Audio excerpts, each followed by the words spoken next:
বন্ধুরা, তোমাদের সামনে আজকে আমি রাজকীয় পান্তা ভাত খাবো। পান্তা ভাতকে অনেকে আবার পোকলা ভাতও বলে, জানো? পোকলা ভাত নন বেঙ্গলিরা বলে পান্তা ভাতকে। তো আজকে আমি তোমাদের সামনে পান্তা ভাত নিয়ে বসেছি। মানে কি, দুপুরবেলায় রান্না করার পর সেই ভাতটাকেই জল দিয়ে রেখেছি, একদম রাতের ভাত নয়। ঠিক আছে, ঠিক আছে। তার সঙ্গে কি কি নিয়েছি দেখে নাও। এই যে চানাচুর আছে, আর জলপাই আর আম তেল। এটা হলো আম আর এটা হলো জলপাই। এই যে তেলটা দিয়ে ভাতটাকে মাখবো ভালো করে। আচ্ছা, এই যে আম, এটা আম আর এটা জলপাই, বোঝা যাচ্ছে কি? হ্যাঁ।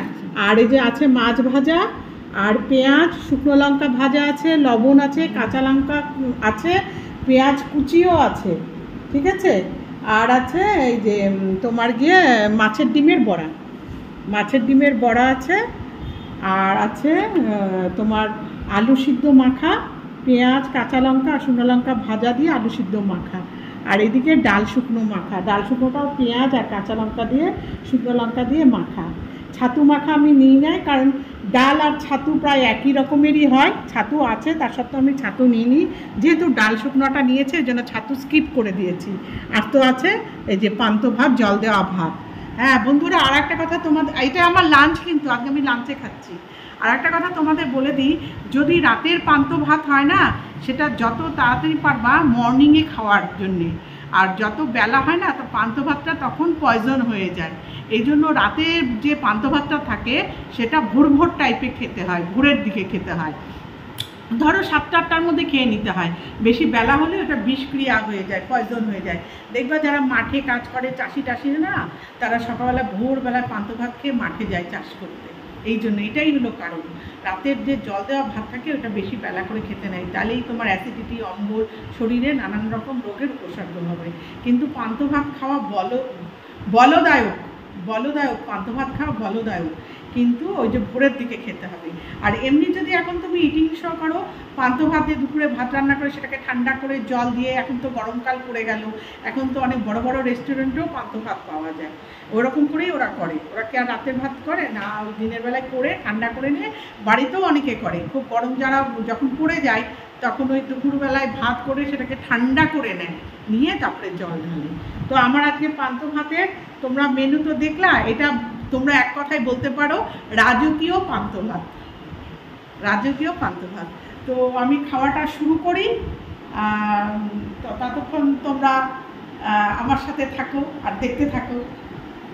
আচারের তেল নিয়েছি, শুকনো লঙ্কা, কাঁচা লঙ্কা, পেঁয়াজ আর লবণ দিয়ে মেখেছি। এর মধ্যে একটুখানি এই যে দিয়ে দেবো চানাচুর। হ্যাঁ, চানাচুরটা বেশি আগে দিলে তাহলে না ভালো লাগে না খেতে, মানে চানাচুরটা দিয়ে খেতে হয়। মাছের বড়াটা দিয়ে আগে মানে শুরু করি। দারুণ, বলতে পারছি না, দারুণ।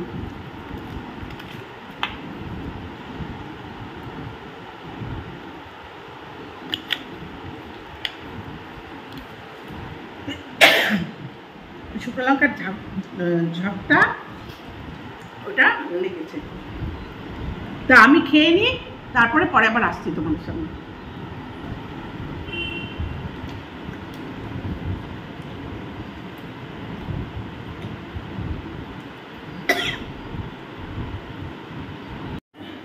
বন্ধুরা, পান্তা ভাত তো খাওয়ার পর এই দেখো, পান্তা ভাতের যে জলটা থাকে এটা কিন্তু চুমুর দিয়ে খাবা, এটা ওয়েস্টেজ করবা না। এই পান্তা ভাতের জলে পেট ঠান্ডা থাকে, আর গ্যাস, অ্যাসিড, অম্বল হতে দেবে না।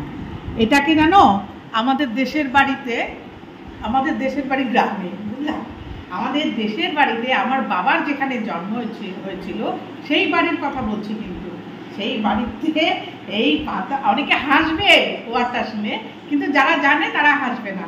এই পান্তা ভাতের জলকে বলে আমানি। তোমরা কমেন্টে জানাও কে কে পান্তা ভাতের এই জলটাকে আমানি বলো। আমাদের দেশের বাড়িতে আমার বাবার জন্মস্থান যেখানে, সেইখানে আমার জ্যাঠা, কাকা, ওনারা বলতেন পান্তা ভাতের জলকে আমানি, জানো তো। আজকে খেতে বসে আমার মনে পড়ছে। তাই এই আমানিটা প্রচণ্ড টেস্টি হয়। লাস্টে এটাকে এইভাবে